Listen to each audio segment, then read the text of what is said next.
With Brent Venables' track record as being one of college football's top defensive minds, would he be the right fit to be the Buckeyes' next defensive coordinator?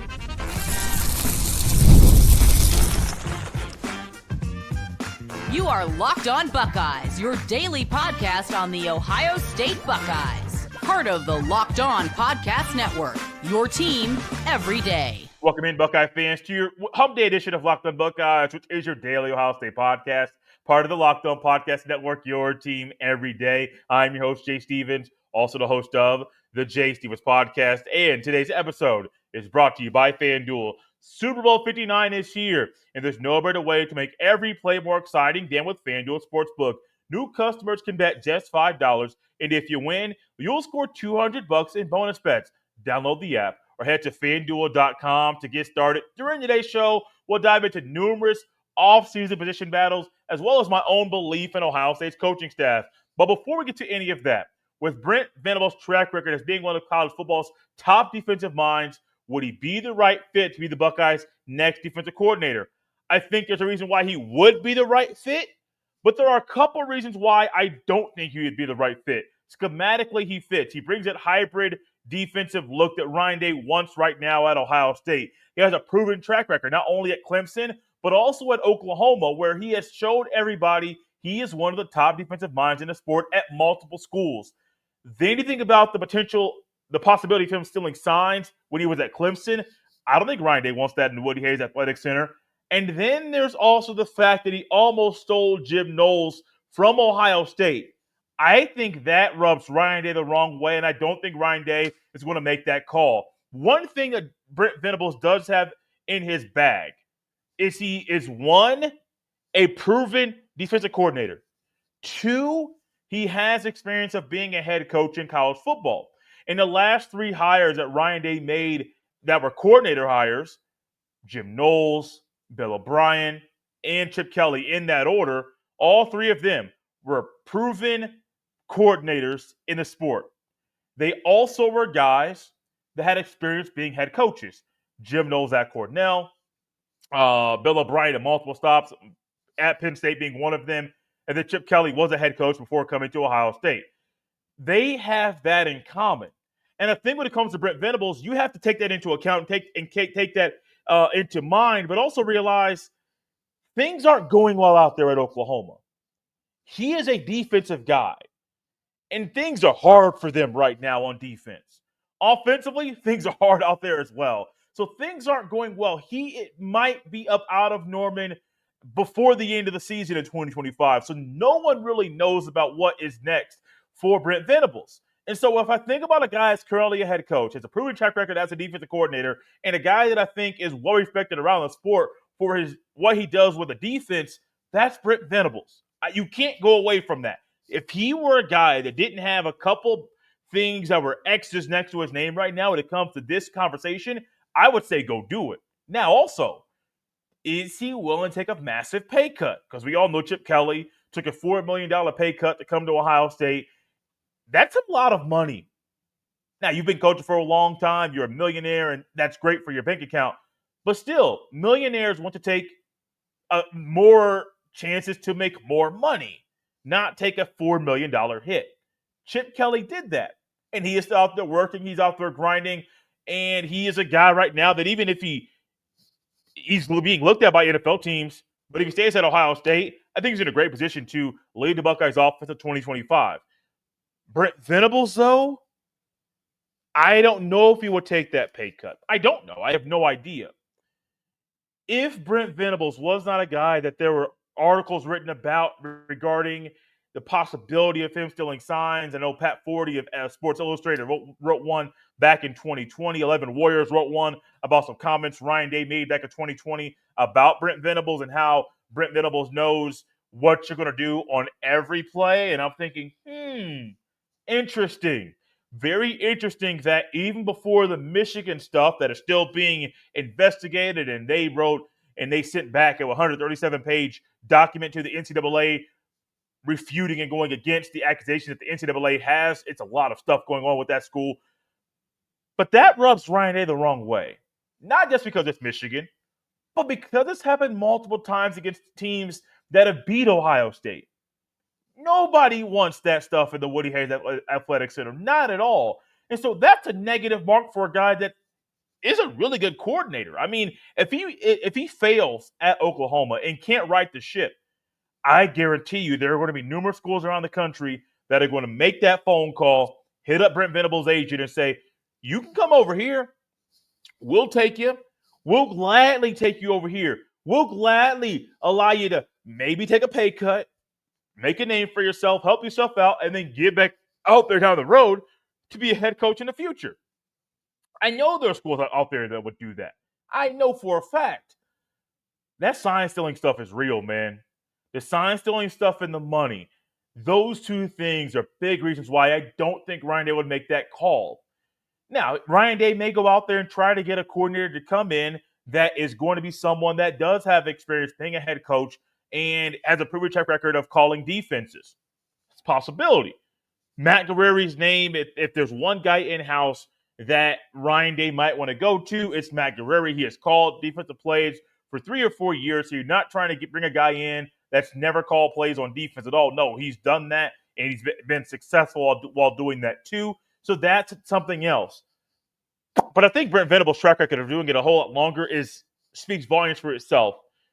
And maybe you're out there, someone that's saying, man, forget the whole sign stealing. Forget him trying to steal Jim Knowles. And even though Jim Knowles reached out to Oklahoma was really close. If it wasn't for him going to Penn State and reaching out to Penn State, I have a good feeling that Jim Knowles would have gone to Oklahoma because I think the fit was right. The money would have been right. He would have been the highest paid defensive coordinator. And if you went out that bad, I think Brent Venables would have made that happen. That does rub Ryan Day the wrong way. As much as the sign-stealing stuff or the potential of the sign-stealing stuff for Brent Venables rubs in the wrong way, I guarantee you the possibility of Jim Knowles going to Oklahoma rubs Ryan Day pretty bad too. So I'm not here to talk bad about Brent Venables, the defensive coordinator, and the way he runs the defense. No, trust me. I have a lot of respect for it. I remember the Isaiah Simmons, and I remember what that defense did even when they were going to the national championship and beating Alabama there. I remember that. I loved watching his defenses. I loved watching the high energy they played with, the intensity they played with. They were a mirror image of their defensive coordinator because Brent Venables is a high energy type of guy. He's a hands-on guy. He's an all-in. He wants to control kind of guy. He wants that. That's something else to think about. Because I think part of the reason there was an issue between Jim Knowles and Ohio State now is because of some of the rift that happened behind the scenes. We all know, and it's been well documented here, about the conversations that Ryan Day and Jim Knowles had after the Oregon loss. Not word for word the conversations, but how Ryan Day was very hands-on with the defense and making changes. Maybe Brent Venables doesn't want that. Maybe he does. I have no idea. But I do know there were some positives for Brent Venables to come to Ohio State. There are also some things that I think that would keep Ryan Day from making that phone call to bring Venables from Norman, Oklahoma to Columbus, Ohio to lead the Buckeyes defense in the future. One thing about the Buckeyes defense in the future is the guys that were position coaches from Ohio State in 2024, they're going to be there in 2025. And I have a lot of thoughts about this group of coaches and what they did with the defensive side of the ball in a national championship winning season. This episode is brought to you by FanDuel. Super Bowl 59 is here. One game, two teams, endless possibilities. And there's no better way to make every play more exciting than with FanDuel Sportsbook. Whether it's predicting the first touchdown, calling the MVP, or even betting on the coin toss, FanDuel makes it easy to get in on the action. With live betting all game long, you can adjust your bets as the game unfolds and feel the thrill from kickoff to the final whistle. The live betting feature lets you stay involved no matter what happens on the field, and the app is super easy to navigate. Plus, knowing that you can place a $5 bet and potentially win $200 in bonus bets for the Super Bowl, that's the icing on the cake. Download the app or head to FanDuel.com to get started. Bet just $5, and if you win, you'll score $200 in bonus bets. That's FanDuel.com. Bet with FanDuel, official partner of Super Bowl 59. Thank y'all for tapping in Locked On Buckeyes and making this show your first listen of the day. The Buckeyes coaches on defense and even the coaches on offense, the position coaches, were very influential, like they are in every single year, in the success that a team has. Offensively, defensively, there are different characters, there's different experience levels on the entire coaching staff. And all of the assistant coaches did a great job at Ohio State of not only helping their own units, but helping the special teams as well be the unit that it was for Ohio State this year. And that's something I think moving forward, as Ryan Day has decided to not hire a special teams coordinator, but more to divide up the special teams responsibilities among the position coaches at Ohio State. I think that move alone was a big one. It was huge for Ryan Day to come out and say, no, we don't need somebody running our special teams. There is no reason why we need someone to run that when we can save that money and save that assistant coach spot for someone else to allow our own coordinators, Jim Knowles last year and Chip Kelly this year, to have a better handle on their sides of the ball and not have to be so hands-on with one position. And I think it worked out very, very well. And moving forward for Ohio State, Chip Kelly, Justin Fry, Carlos Loughlin, who I really have a lot of respect for. Brian Hartline as well. And then on defense, Larry Johnson, James Laurinaitis, Matt Guerrieri, and Tim Walton. All of those coaches, just hats off, man. Just hats off. I mean, if I could literally stand up, tip of the cap, all that kind of stuff here on the YouTube, I would, but I would be outside of the frame of the screen here, and I don't think you want to see that at all. That wouldn't be great for television. But I have a lot of respect for them, and they all have gotten their jobs done. They all have done a great job. There are certain things that I do believe when it comes to Ohio State assistant coaches that are going to allow the players that are still at Ohio State, of Sonny Styles, who wasn't ready to leave Ohio State, his brother, Lorenzo Styles Jr., who is probably going to be a starter in 2025. You have guys like Jermaine Matthews Jr. and Davidson Igbinosun, who could have left Ohio State to go into the portal. Igbinosun could have gone back into the portal, but no, they decided to stay. To a Caden Curry who hasn't left, who's waited his turn. Keanu Jackson Jr., the same thing. Edric Houston, Caden McDonald, Carson Hinsman, who was under a lot of fire. Things didn't go his way leading to the Cotton Bowl last year. This year, he had kind of had to work and grind, and there were some unfortunate circumstances that allowed him to get back on the field. But once he got back on the field, he showed everybody he deserves to be on the field. There was a lot of things going on with the assistant coaches at Ohio State that are going to allow the players to have a belief in them as well. Caleb Downs was one of those guys that when you watch him play football, your eyes are glued on him, and you watch number two. What is he doing before the snap of the ball? I found myself numerous times this season watching Caleb Downs, looking at him and saying, before the snap of the ball, he is here. After the ball is snapped, where does he go? Does he run straight backwards? Does he stay where he is? Is he a spy? What is he doing? Because watching Caleb Downs play football is going to bring so much enjoyment to you because it's going to help you understand how this defense flows. Now, you won't understand all of the small and minor details about the defense because those are things that, as Jim Knowles will tell you, it takes about 3 years to fully understand his defense, which is the big reason why his defense played the way that it did this year. Year number 3, the players are also better, and you get the result that the Buckeyes defense got this year. But Caleb Downs' belief in the defensive coaching staff or coaching staff in general is cool. While talking about Jim Knowles leaving, he discussed certain things, but there was a statement that popped into my head, and it was a big one. He just talked about the belief that he had with the coaching staff. And when you lose your defensive coordinator and you know that he is the big reason why you end up transferring to Ohio State, Herb Street on one of the games he called, talked about the 3-hour meeting that Brent Venables, not going back to that segment again, that Jim Knowles and Caleb Downs have. I don't know why my words aren't working today. My brain is a little fuzzy. That Caleb Downs had prior to Caleb Downs' transfer to Ohio State, and Jim Knowles realized, I got to knock this out the park. This is the coach's kid. He was the SEC Player of the Year.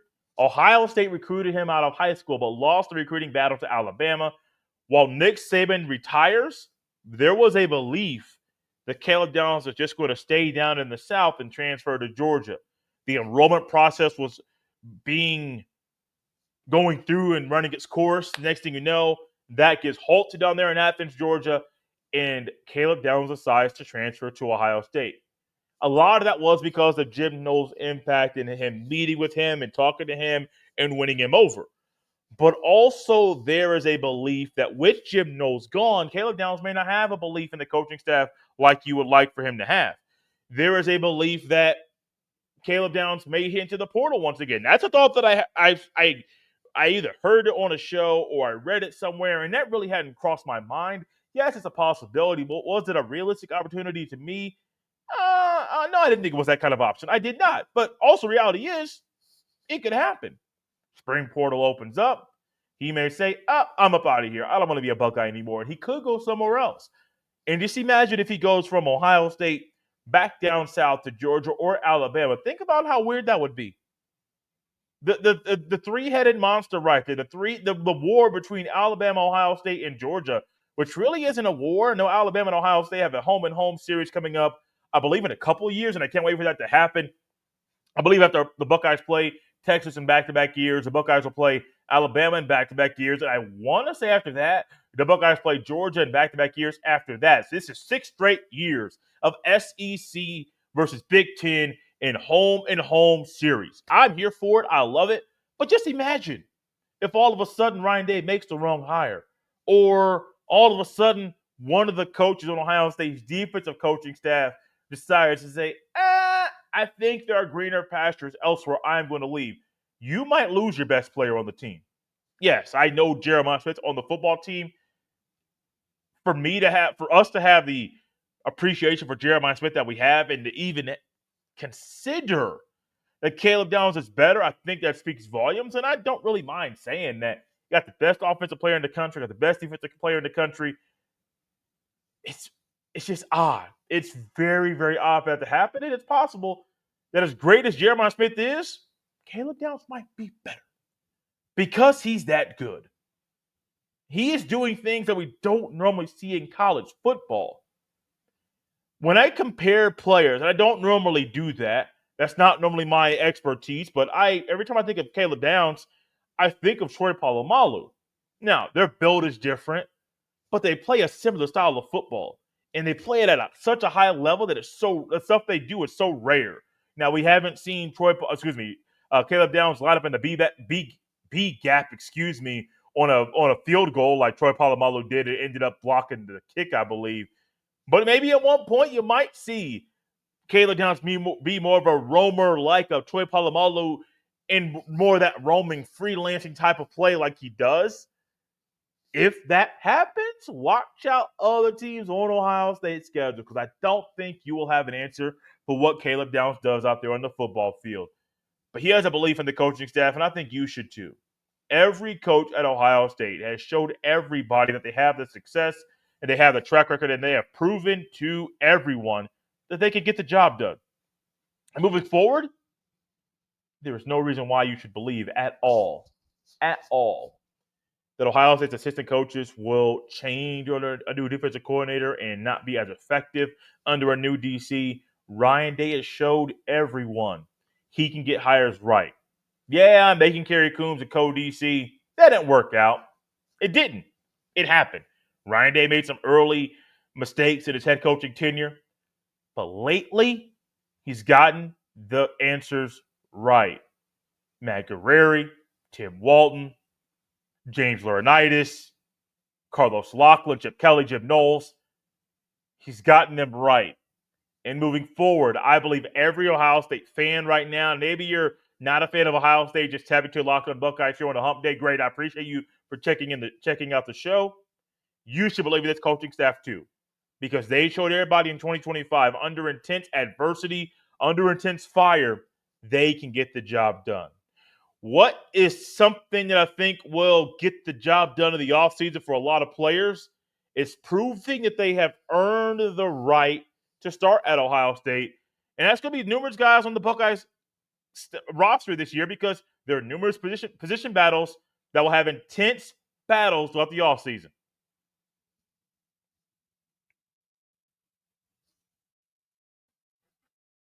Thank y'all for tapping into Locked On Buckeyes and making this show your first listen of the day. One quick programming note: there will be a second show coming out later this afternoon talking about a couple of recruits that Ohio State has been on the recruiting trail visiting this week. Can't say who they are yet. Check out your feed later on a Wednesday to dive into a couple recruits that Ohio State would love to have on their 2026 recruiting class. One thing I think when it comes to position battles is there are always going to be some that everybody looks at and says, oh, okay, that's a battle. That's a battle. And normally in some off seasons at Ohio State, I can look through any roster and say, oh, no, no, no. Okay, we know that this is a battle, but I can generally pick out per position 22 positions to start on defense. 22 players will start at Ohio State. And I can look out there and say, well, I'm going to try to say there's more battles than the average person out there because I'm very, very picky. One of the odd things right now when it comes to Ohio State is that when I look at the roster, there really aren't that many position battles. As with as many players as Ohio State is losing to the NFL draft, you would assume there are going to be a lot of position battles right now in the offseason. I don't really see that many. It seems odd, but it's the reality. I have currently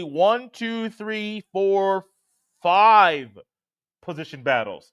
We're going to go through these quickly and discuss some that you might say are position battles, but then I will quickly say, quarterback is an easy one. Lincoln Kienholz, Julian Sayin, and the potential of Ryan Day still bringing in a quarterback from the portal. Those two guys right now are the top two guys and the only guys in the clubhouse that are battling to be Ohio State starting quarterback in 2025. Julian Sayin is the front runner. Lincoln Kienholz has been at Ohio State longer. He is the guy that knows the offense better. He's also more athletic, which I think could be a great asset for Chip Kelly moving forward in 2025. But I'm not really sure which one's going to win the battle. I know that Sayin is the front runner. I don't know if the front runner is going to win the battle. And with it being the end of January, your boy is not going to sit up here and say one guy's going to win it or the other. I'm going to let nature run its course. I'm going to wait till the end of spring practice to try to kind of get an upper hand on who is going to win this battle right now. I understand that Julian Sayin recently got a haircut. And he's trying to look more of the part. Doesn't have the large amount of hair that he had on his hair during his freshman year at Ohio State. Lincoln Kienholz looks physically more fit to be the QB1 at Ohio State, as Julian Sayin. I think he needs to put on 10 to 15 pounds. He still looks very young, which he is. He is a young kid, but he has to put that weight on. How does his body adjust to the weight that he puts on? We're going to have to wait and see. But I think these two guys right now, this battle during spring practice is different than last offseason. Because even though Sayin transferred in and Devin Brown was there and Kienholz was there and Aaron Nolan, it was Will Howard's job. Now, the spring for Will Howard was different than the fall, but it was Will Howard's job.